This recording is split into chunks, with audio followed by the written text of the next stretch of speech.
Well, today we're exploring Christians against poverty with Trinity parishioner Jan Agard, who is a debt coach with CAP. Jan, thanks for doing this. Can you tell us a little bit about what CAP is, please? So CAPS, which is Christians Against Poverty, is a vehicle or a ministry that's provided to people that are suffering financially, that are financially disabled, if you want to say. And generally, they're at the poverty line or lower. So our job is to try to help them get out of that debt and maintain it. It's not just about getting out of it, but maintaining it. But it's also providing community to people who come to CAP because they tend to isolate, so they don't have any community around them. And that's where the church comes in. We have the opportunity to then offer them any type of programs that are going on in the church, offer them fellowship, and maybe even tell them a little bit about the gospel, as we do that. It's a gradual thing, but it's very helpful to a lot of the clients that we have. So if I want to volunteer, can you tell me a little bit about how I do that? And do I have to be a finance wizard to get involved with this? Oh, no, you don't have to be a financial wizard, because I definitely am not. I actually started out with the job club, and then they came to me a year later and they said, Jen, we think you should be a debt coach. And I just stared at them and I said, I don't do well with numbers and I have debt myself. Not overwhelming debt, but I have debt. So the answer is no, you do not have to be a financial wizard. I think what you do have to do is you have to have a heart for people. You have to learn to have a heart for people. And to be a volunteer, that there are many different avenues of that. You can either be a befriender, which I'll talk about in a second, because that's probably the best one. As far as meeting clients, you can volunteer to help with our events. We have at least 4 of them a year. And we can have it here at Trinity, or we combine with other debt centers. So that's what makes up 4. Or you can just volunteer to be a greeter at one of the events, so that when our clients come, they see a face and somebody comes and welcomes them and they feel comfortable. Or there are other ways that you can do it as well financially. And CAP usually talks about those throughout the year. So to be a befriender, you would meet with myself, and we would go through some of the PowerPoints that they have around what it is to be a part of CAP. We talk about boundaries, because those are very important when you're working with clients. We talk about your job as a befriender, which is to support me, the debt coach. So if COVID weren't here, we would be going to someone's home together. You as a befriender, you're going to be encouraged to pray for our client, and you generally would ask them if that's okay, and they sometimes they'll just say yes because they don't know what it is. And so then you would do that while I'm giving them all the information about what we're going to do to help them. You're finding out more about who they are, engaging them with them on that level, and supporting me, because if I forget anything, you throw it in there and let me know. Jen, did you tell them about this? So that's generally what a befriender does. And then they have the opportunity to stay connected with the client. Whereas for me, that's kind of difficult to do, because I'm doing the other side of it, which involves a lot of logistics and paperwork. Now, over the summer, I didn't have any befrienders, so I was doing both. But generally, that's what the role of the befriender does. Well, thank you. I think it'd be terrific to be a befriender. What a great opportunity for people to be involved. And they can get involved by getting in touch with you. Is that the first Yes. port of call? I actually just trained 2 befrienders who have helped me over Christmas, and we had a lot of fun doing it. So there's fun involved too. I mean, you get to know these clients well, and they become close to you. And I think what I've learned as being part of CAP is how to be more open, to understand what it is to love someone that's a stranger, as opposed to your church community, to learn how to reach out and to share the gospel with other people, which is something that I never thought that I was really strong at. But having gone through this process and worked with all these clients, I've really grown that way. And I would encourage anyone who wants the opportunity to get involved with outreach to join us and to grow in that way. Now, I heard you say that you had some events over the course of the year. I'd be curious to know, could you tell me about one of those? What sort of things do you do to get together? One of the events that we did, it was about, I don't know, a couple of years ago.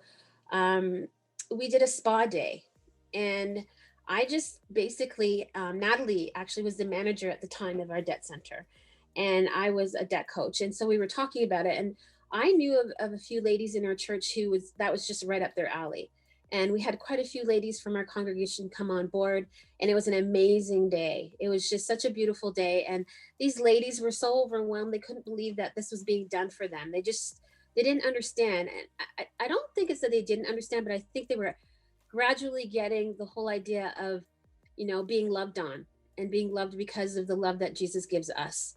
And it was a wonderful day. I couldn't be there that day, but I helped set it up. And I heard about how wonderful it was and how these ladies were just had the best time. And this is something they would never be able to do for themselves. I even think we were better than a spa, an actual spa, because we had, the love of Christ behind us on it. So it was quite different. It was quite an amazing day. I didn't have to be there to feel it. I could feel it. What a marvelous opportunity provided. That's just fabulous. Hmm. I'd be curious how you're getting connected over COVID. We're now under a new lockdown, even in the province of Ontario, as we record this. New rules, tighter rules. How are you able to connect with your clients during COVID? So we have what's called a Smile Fund, that CAP has, and that's generally made up of some of the funds that donors provide to the Christians Against Poverty. So as I said, I didn't have befrienders at the time, so I was the connection. So I would call them up and just to see how they were doing. Did they need anything? Maybe drop by with a card and maybe some food, some groceries, maybe just, word of encouragement, whatever I thought might just make their day even that much more special, because a lot of these people are by themselves. So it was just sort of trying to figure out, well, what would make them smile? What would make them feel, a little more connected? And sometimes it's just praying over the phone. One of my clients, the first time I met her and I asked her if I could pray for her, she kind of looked at me and said, well, go ahead if you want to. That was about a year ago. Now, one day I called her during COVID and I said, I'm just phoning to see if you need anything. Would you like me to pray for you? And she said yes.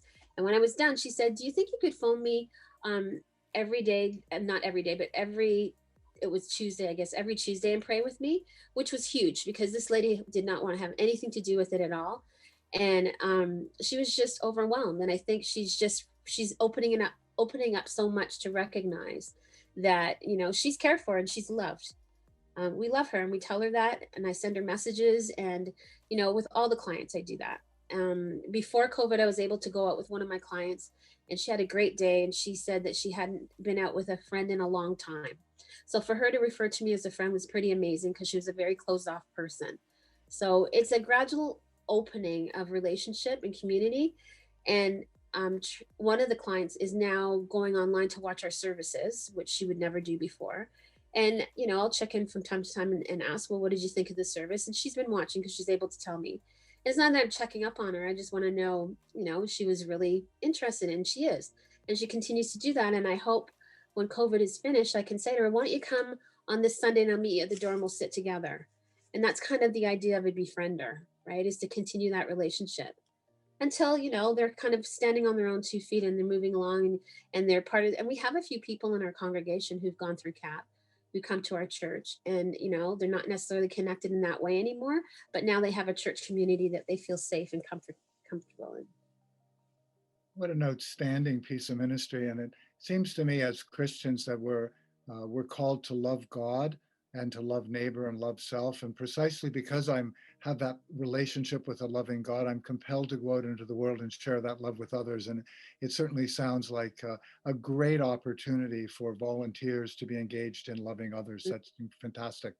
I know over the Christmas season, Trinity has raised significant resources to be able to provide some support. And I'm just wondering if you could share with us a little bit about the kind of impact that those gifts may have had on others. First, can I just thank our Trinity community so much for their contribution, because it was like 2 fish and 5 loaves.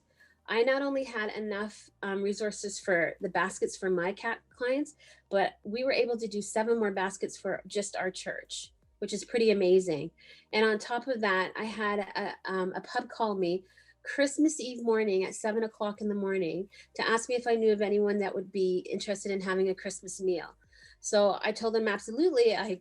As a matter of fact, yes, I do. And I asked for 20 meals and they gave me 50. So everyone was able to have 2 meals, which is pretty amazing. So I just want to say to our Trinity congregation, thank you so much for your contribution. It was over and above. I was overwhelmed. And each person that received a basket, they had no words. They really didn't. They couldn't believe that they were getting this basket. And then the next day to get a meal. So they couldn't believe that they were being loved on like this. If I had given them the chance to ask me questions, I'm sure they would have asked me lots of questions, like why would they do this? And so it was pretty amazing for me to see how people can be blessed by just not even just about getting a basket, but just knowing that someone cares about them on the other side, someone they don't even know. And I made sure to let them know that it was Trinity Church, their community church, that was providing this to them. And they were just, as I said, they were just overwhelmed and so thankful and grateful. And we take so much for granted and we don't mean to. It's just that we have it, so we just expect it and we're used to it. And part of COVID, I think, what it's taught us is how important our families are to us, the fact that we can't get together. And so can you imagine, some of these clients don't have any of that. So for us to reach out to them is pretty amazing to them, and we become their family.